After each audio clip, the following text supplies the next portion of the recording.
All right, so if you haven't been following along, my name is Jameson, and we're actually constructing a house right now, and it's wintertime in Michigan, so naturally we're gonna need some heat in order to keep going.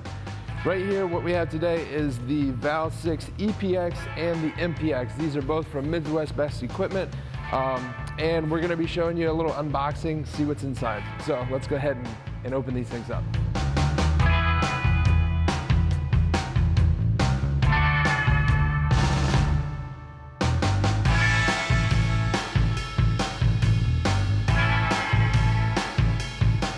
All right, so this is the VAL6 EPS from Midwest Best Equipment.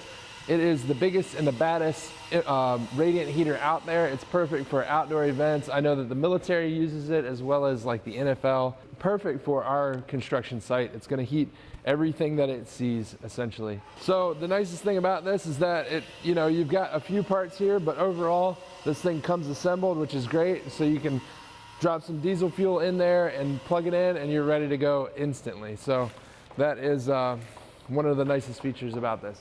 All right, so let's head on over to the MPX and check this out.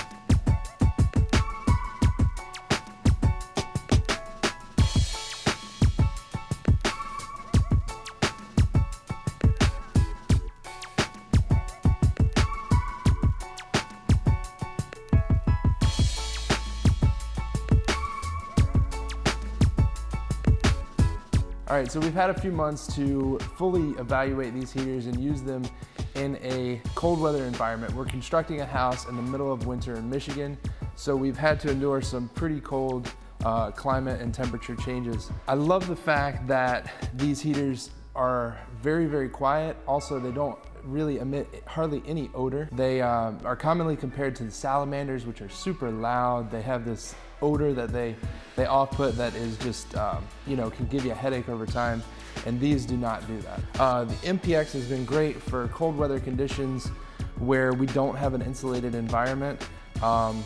So this thing will heat you basically like sitting by a campfire on the job site. This has been perfect for our needs. For instance, we used the MPX when we were pouring concrete because we had several cold days, or cold nights rather, and we didn't want that concrete to get below freezing. So we left the MPX on overnight to kind of make sure that the concrete stayed above freezing during that curing process. We also used it when we were wiring, and it would just provided that extra warmth on those extremely cold days. More importantly, we used it when we were spraying spray foam. We needed to make sure that the walls that the spray foam was adhering to were warm enough to make sure that that chemical bonded with the walls itself. We also used the MPX when we were hanging drywall because the adhesive that you hang the drywall with we needed to make sure that adhesive was above the recommended temperature so that it cured as per the manufacturer standards. So overall, the MPX has been great for extreme cold weather conditions and just an uninsulated environment. However, this is a big heater. It's hard to move around, so that's one of the downfalls of it, but it's got a huge capacity tank for diesel, so it lasts for a long time. The MPX is kind of like the baby brother to the EPX. It's still great, but it's even better for maneuvering around. Carrying it up a flight of stairs is no problem. And overall, in an insulated environment, this provides more than enough heat for small to medium spaces. However, the EPX, what I love about it is now that we have the house insulated and drywalls up, the EPX has a thermostat on it so that overnight we want to make sure that we maintain above freezing temperatures. 40 degrees would be great in here.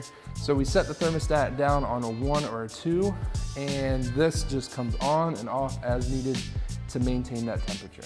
So everybody that's been out to this job site has been super impressed with these heaters. If you want to learn more or check out purchasing these heaters, make sure you head on over to MidwestBestEquipment.com.